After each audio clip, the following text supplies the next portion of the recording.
My husband loves to present himself on social media as a devoted family man, never talking back or fighting back, only shedding pitiful tears to win everyone's sympathy. Meanwhile, I seem to be the villain, hot-tempered, disrespectful to elders, a spendthrift, and a violent wife who bullies him.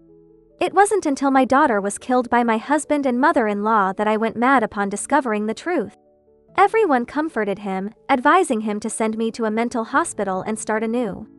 I died in a car accident, and he, now a young widower who lost both his wife and daughter, became a desirable catch. When I opened my eyes again, I realized I had been reborn. This time, I will tear apart his facade of being a loving husband. Chapter 1. Looking at my daughter's bloated corpse, I found myself unable to cry anymore. Just 3 days ago, my husband and mother-in-law had a sudden idea to take our 4-year-old daughter to the beach. Since I had to work overtime, I agreed, hoping to give her a joyful birthday celebration. Even though the weather had already turned cool, making swimming unsuitable. I never anticipated returning from work to hear the devastating news that my daughter was missing. "Jack, when are you bringing my grandson back?" "Mom, keep your voice down. This isn't the time." The morgue was eerily silent, and my keen ears caught snippets of my mother-in-law and husband's conversation outside. My heart sank, and all the previously overlooked details rushed back into my mind. While I was engulfed in sorrow, the true culprits behind my daughter's passing swiftly moved on from there. Pain. My mother-in-law merrily went off to her daily square dance, and my husband continued to work late into the night, never returning home. 6 months after my daughter's death, I attacked my mother-in-law, who always favored boys over girls, and stormed into my husband's workplace, brandishing a knife. I was hysterical, wanting us both to perish together. It turned out he hadn't just betrayed me, he had deliberately abandoned our daughter by the sea. I failed to avenge her, and my husband sent me to a mental hospital instead. With feigned reluctance and sorrow, he watched as I was taken away, his eyes brimming with fake compassion. His insincerity only drove me deeper into madness. Surrounded by relatives, friends, and colleagues comforting him, no one bothered to ask why I had lost my mind. No one believed my side of the story. When Jack, holding a beautiful woman in one arm and a little boy in the other, arrogantly demanded I sign the divorce papers, I knew I had lost everything. If I refused to sign, I, an orphan with no support, would remain trapped in the mental hospital indefinitely. On the night I was discharged, just as I was beginning to gather evidence, I was hit by a car and died, full of regrets. Fate had other plans, and I found myself reborn on the day I discovered I was pregnant. "Really? Honey, you're pregnant? That's wonderful!" my husband exclaimed, lifting me and spinning me around in joy. True to form, he posted the news on social media. "My wife is pregnant. I hope for a little sweetheart, but she doesn't seem too happy. It doesn't matter whether it's a boy or girl. At Mary, you'll always be my beloved wife." He tagged me, maintaining the facade of a loving husband. Unsurprisingly, his post was inundated with congratulations and likes. Everyone praised him as a model modern man, commending him for his lack of preference for sons over daughters. Who would have thought this man, much like my mother-in-law, was deeply entrenched in feudal beliefs? In their hearts, they prioritized sons, believing a woman who couldn't bear a son wasn't truly a woman. Previously, he had given me the cold shoulder for not having a child 3 years into our marriage. Over the years, he often blocked me from viewing his posts, only allowing me to see them when he needed my cooperation. In my past life, I had foolishly remained in the dark until the very end, when I discovered Jack's hypocrisy and deceit. I watched him intently as he fiddled with his phone, barely able to suppress the urge to tear him apart. I decided to respond to his post. "Honey, don't say that. I love having daughters the most. We worked in the same building and shared many mutual friends." Jack glanced up at me, laughing off my comment. Chapter 2. After learning about my pregnancy, my mother-in-law stopped mocking me as a barren hen. In her most arrogant moments, she even bought a hen and kept it on our balcony, neglecting it while cursing it for not laying eggs. My temper had become increasingly volatile since then. I had transformed from a gentle woman before marriage into a shrew. all thanks to that old hag. Now, she treated me with newfound attentiveness, unaware that I was carrying a girl and that Jack's mistress hadn't conceived. Moreover, I had inherited a substantial fortune from my deceased parents. Thanks to my family's money, the impoverished Jack could focus on his civil service exams, relying solely on me to support the family. 2 years before my death, he finally passed the exams, regaining his male pride and thriving. Jack was a master at crafting personas: filial, family-oriented, a loving husband, a good man. Now, he was playing the role of a doting husband. When his true nature was concealed, he was flawless in his care for me. I created a new account, selecting an avatar he liked, stealing a photo of a wealthy beauty, and found an opportunity to add Jack.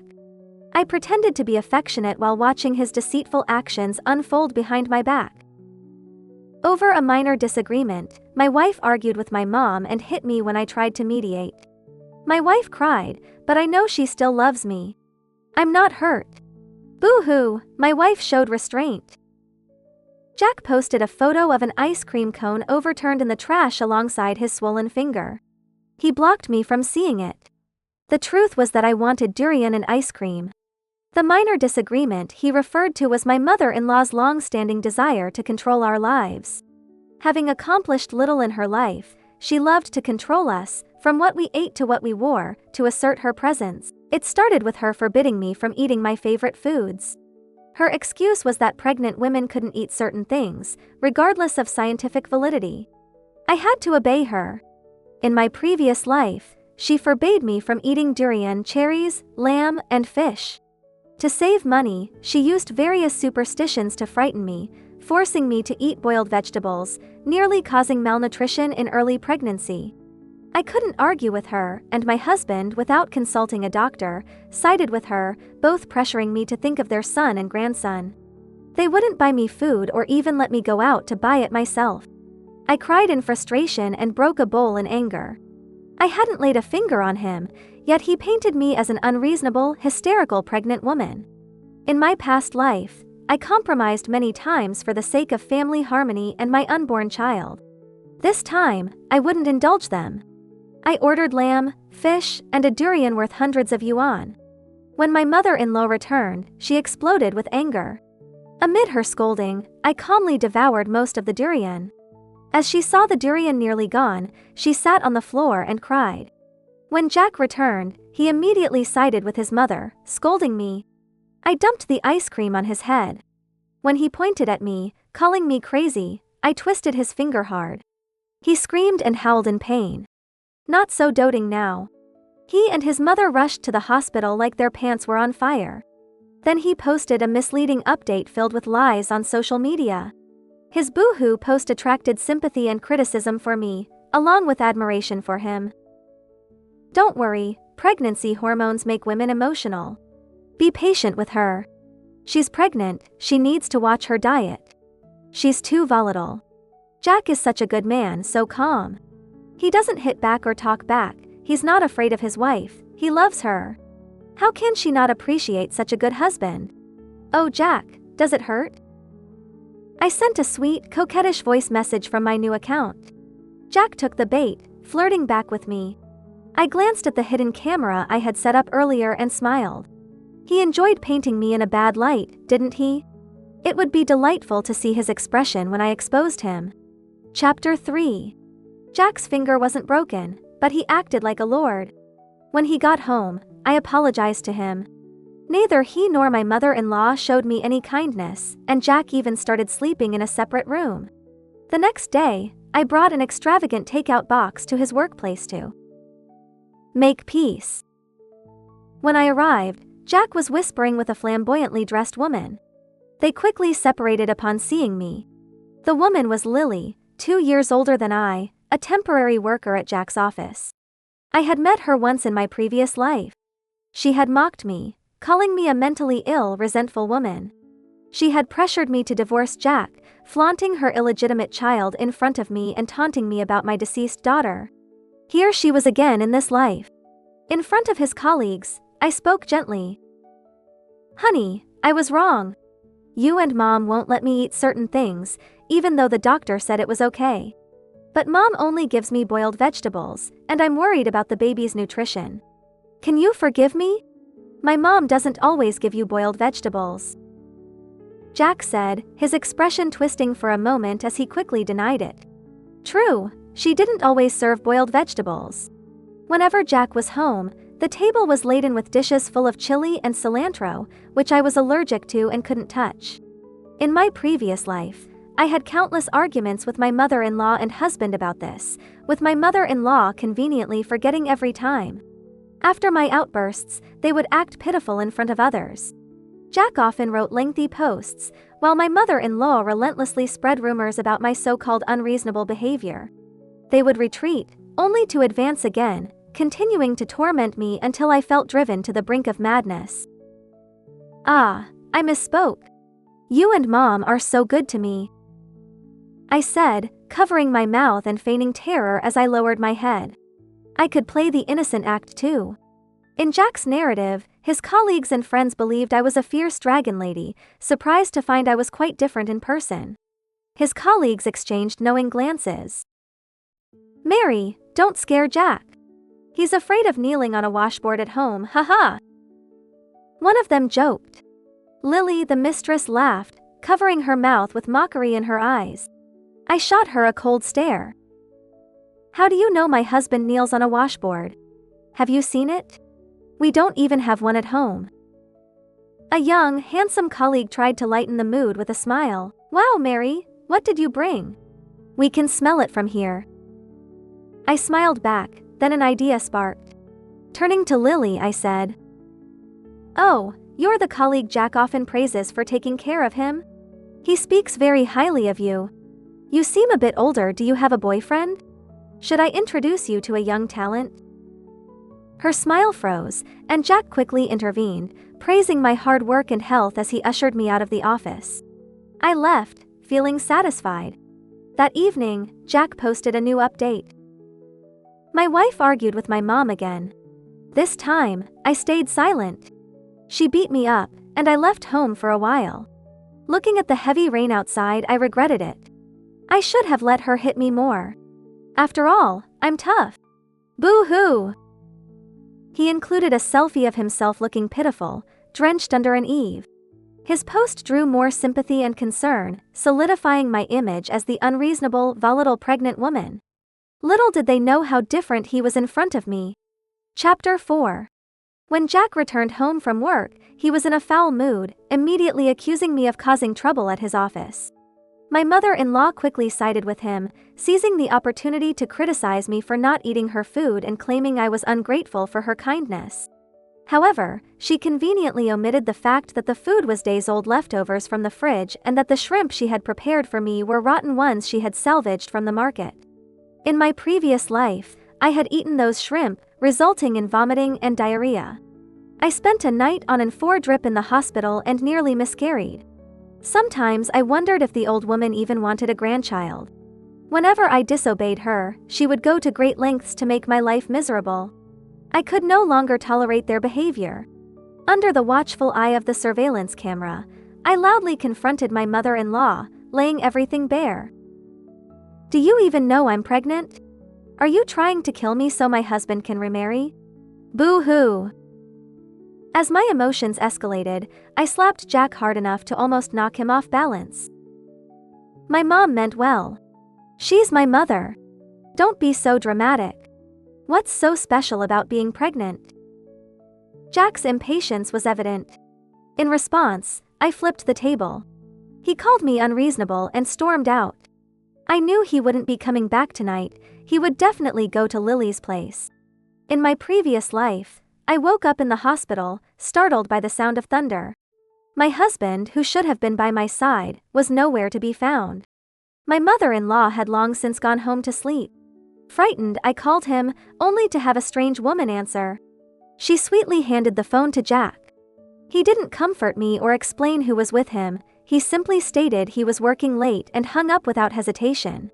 When I called back, his phone was turned off. I could only cry alone in the hospital. This time, I didn't care if he died outside. But I still had to take action. I reached out to Mike, a young colleague from Jack's office, pretending to be anxious as I asked if my husband was still working late. "Mary, Jack isn't at the office. I'm working late myself. Did you two have a fight? I saw his post, he's out in the rain. If there's a misunderstanding, you should talk it out." "Oh, no." He came home upset. "Was something wrong at work?" I didn't have an appetite and didn't want to eat. We argued a little, and now, I'm not feeling well, and I'm alone. I let my words linger. Mike fell silent, looking awkward but kindly offering to help find Jack. He tagged him in their work group chat. "Jack, hurry home. Mary is worried sick." The outcome was predictable. No one but Lily would be able to find him. Chapter 5. The next day, Jack must have seen the messages in the group chat. When he got home, he flew into another rage. I pretended to be shocked, clutching my stomach and staying silent. Jack started giving me the cold shoulder, his silent treatment escalating to the point where he rarely came home, always claiming he was working late. Because I was trying to protect my pregnancy, I didn't have the energy to fight with my mother-in-law or him. I didn't argue or make a fuss. My love for him had completely vanished.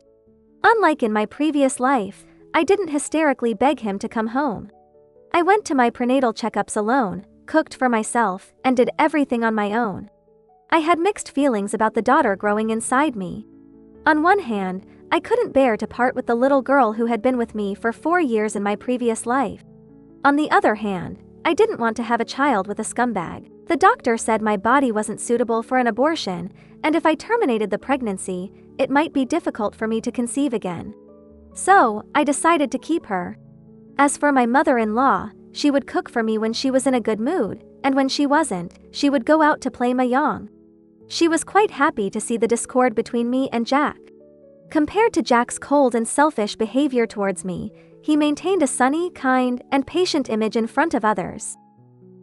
New year, new goals. I need to remind myself to work hard so my wife can buy more luxury bags, upgrade her cosmetics and skincare products, and our child can have imported formula. Jack posted, along with a photo of a brand new LV bag and a table full of high-end skincare products. I almost laughed out loud. The bag and skincare products weren't mine. Since getting married, I hadn't bought a single bag. As for cosmetics, most of what I had were cheap brands. As usual, his post was flooded with comments from people envying me, praising him for loving his wife to the core. They said I must have saved the galaxy in my past life to marry such a good-looking and kind man. I sneered. Of course, there were a few skeptical comments mixed in. "Last time I saw your wife, she was dressed so plainly. She doesn't seem like someone who likes luxury goods," commented Mike, who had helped me before. "You don't understand. Some women have one face in public and another in private." Lily arrogantly replied, thinking I couldn't see her comment. I found Jack's WeChat. Using a secondary account, I emotionlessly wrote, "Brother Wei, I want an LV bag and La Mer too. Be good. I'll buy them for you when I get my bonus. Send me a photo first, without clothes." I had been chatting with Jack using this secondary account for over a month, recently agreeing to have a nude video call with him. But I had paid someone to install software, using fake images to deal with him. I sent him a photoshopped picture. Jack then transferred 500 yuans to me. He was generous with his mistresses, but my monthly living allowance was only 1,000 yuans, which had to cover food, clothing, and transportation for the 3 of us. Disgusting. I was about to give birth, so I let Jack continue his antics for a while. I had booked a spot at a postpartum care center and checked into the best hospital in the city a week before my due date. I used the savings my parents had left me. Jack didn't plan to spend a penny on me. He and my mother-in-law wanted me to recover at home, but I could already imagine how she would take care of me. She would torture me just like in my previous life, almost costing me my life. In my previous life, I had followed Jack's advice, saving money for our child's education instead of booking a postpartum care center or checking into the hospital early. As a result, I went into premature labor. The small hospital couldn't handle it, and I had to be transferred to a larger hospital. I had a difficult delivery, and my mother-in-law wouldn't let me have an epidural. I endured the pain of natural childbirth and then had to have a C-section. I barely survived giving birth to my daughter, followed by a painful and tortuous postpartum period, leaving me with postpartum complications. This time, I wouldn't repeat the same tragic fate. I wouldn't give them the chance. Chapter 6. My mother-in-law kept nagging me about wasting money, insisting I cancel the postpartum care center. When I refused, she secretly went to the center to cause a scene, demanding a refund. But she didn't get her way. I was unusually clear-headed during labor, having already requested a C-section from the doctor. Anyone who tried to stop me would get a beating. I scratched my mother-in-law's face, punched her in the stomach, and hit Jack in the groin. They finally quieted down. To retaliate for my aggression, and because I had given birth to what my mother-in-law called a money-losing girl. She refused to help me during my postpartum period and ran off. Jack coldly glanced at me and our daughter, took a photo when I wasn't looking, and went back to work. Their actions didn't surprise me at all. But when I saw Jack's latest social media post, my eyes turned red. My dear wife gave birth to a little sweetheart. She's so cute. My wife worked hard. Although she kicked me in her excitement, almost ruining my chance to make her happy, it was worth it. She risked her life. He posted a photo of my exhausted, weak face and our wrinkled newborn daughter, adding a cute emoji. His relatives, friends, and colleagues had nearly 100 likes and comments combined. Congratulations, Brother Wei. Have another one, make it a perfect pair. Jack, you worked hard. Your wife seems a bit crazy, kicking you and scratching your mom's face. Among the comments there was one discordant note. Your wife's complexion doesn't look good. Brother Wei, you should take some time off to care for her. I checked the profile picture and saw it was Mike. What woman doesn't give birth? It's nothing. Men should focus on their careers. Lily's comment was venomous, as if she weren't a woman herself. I tightly gripped my phone, resisting the urge to smash it. I had a quiet postpartum period. Jack only came to visit me when he wanted to take photos to maintain his image. I looked at him expressionlessly and suddenly asked, "Why haven't you announced the birth of our child? I'm not just anyone. I can't post casually. You wouldn't understand. You don't spend time with me. Didn't you book a postpartum care center? 30,000 yuan for 40 days. Do you think making money is easy?" He left after saying that. He completely treated my money as his own. Once I had recovered enough, I logged into my secondary account again. I added Lily. I sent her the flirtatious messages between me and Jack and provoked her. Bitch! Brother Wei is mine. He loves me the most. Who do you think you are, always clinging to him? Lily snapped. She immediately sent a voice message. You bitch! I've been with him for 2 years. Brother Wei is just playing with you. Do you think you're someone important? Look at the things he bought me. Do you have any? He transfers money and buys gifts for me every Valentine's Day and anniversary. We even travel together. She sent photos of LV bags and luxury items. The background was the same as the one in Jack's social media post. Jack and I had been married for 5 years. It seemed he had started his affair with Lily as soon as he settled down. So what? You old hag. Brother Wei has long been tired of you. He often says you're loose, old, and your skin has wrinkles. I said and then deleted Lily. My secondary account was set up as a 25-year-old woman with fair skin and good looks. Lily was already 32. A few days later, Jack visibly looked more haggard. Because after I provoked Lily with my secondary account, she went crazy. She forced Jack to secretly take wedding photos with her. She tried every way to add me, somehow got my phone number, and smugly taunted me over the phone. Brother Wei and I are true love. How can you and that old woman compete with me? I advise you to leave Brother Wei. Look, we look so happy in our photos. I'm pregnant. Her last sentence was the most valuable to me. Chapter 7. In my previous life, Lily got pregnant shortly after I gave birth to my daughter. For some reason, she couldn't keep the baby, but when my daughter was 2, she gave birth to a son. The foolish Lily had handed me the evidence of their affair. I didn't report them yet. It wasn't the right time. In my previous life, Jack and Lily had caused my daughter's death. This time, I wanted them to pay with their lives. I laid out the evidence of Jack's affair with Lily in front of him. Jack, reeking of alcohol and swaying, instantly sobered up. "This is slander. It's fake." He tore up the wedding photos with Lily. I calmly showed him their flirtatious messages and a screenshot of Lily's medical report. Jack's face turned increasingly pale. "You had an affair with a colleague, a mistress. Your lifestyle is problematic. Do you think your workplace will keep you?" I said emotionlessly. "Wife, where did you get this?" Seeing he couldn't hide it, Jack suddenly knelt before me. "Wife, I was wrong. She seduced me. She forced me to take wedding photos with her. Her pregnancy was an accident. Who knows if it's mine? She's trying to pin it on me. She's just a whore. She has unclear relationships with several leaders in our unit. I did it for my career." I wished Lily and his relatives and friends could hear his words. This man was so good at shifting blame. It was both hateful and laughable. "Honey, do you still love me?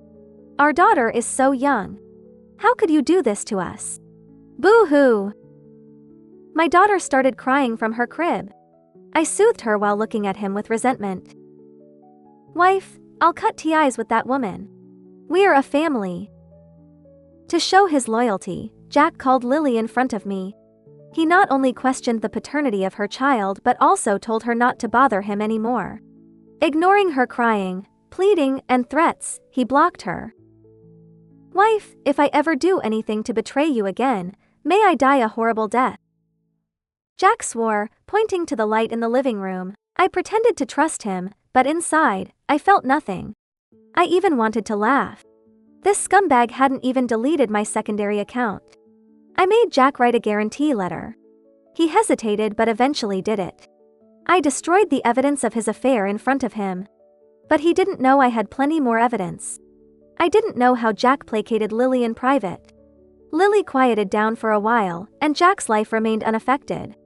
I continued to provoke Lily with my secondary account, sending her Jack's insults, calling her a whore, forcing her to turn against Jack. Sure enough, less than a month after our reconciliation, Jack's image as a loving husband began to crumble. Rumors of his infidelity with a colleague spread throughout the unit. The rumors were detailed and believable. Jack begged and bribed people to suppress the scandal. He even dragged me, his legitimate wife, to show off our love. I agreed, smiling and bringing him lunch at work every day. Jack also showed me affection, massaging my shoulders and calling me honey in front of others, feeding them fake dog food. Every time Lily saw me, her eyes were filled with hatred. Jack's image seemed stable. Then Lily resigned. I knew Lily wasn't content to be Jack's mistress forever. Her ambition to take my place was clear. Chapter 8. I continued to provoke Lily using both my main and secondary accounts. The secondary account flaunted Jack's transfers and flirtatious messages. The main account declared my ownership. Being a mistress has no good end. My husband has told me everything about you. You're just a clingy leech. He despises you. Even if we divorce, it won't be your turn. Lily screamed in frustration, wanting to kill both me and my secondary account. As soon as my voice message ended, Jack's phone rang. He glanced at me and sneakily went to the balcony to answer. Then he made an excuse about work and left. I knew he was going to placate Lily. Jack secretly transferred a lot of money to Lily.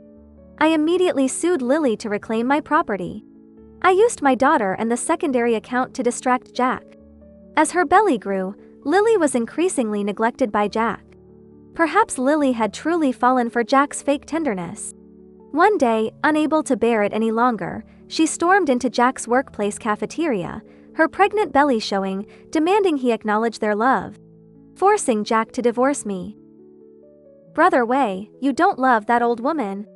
The child in my belly is yours. The cafeteria fell silent.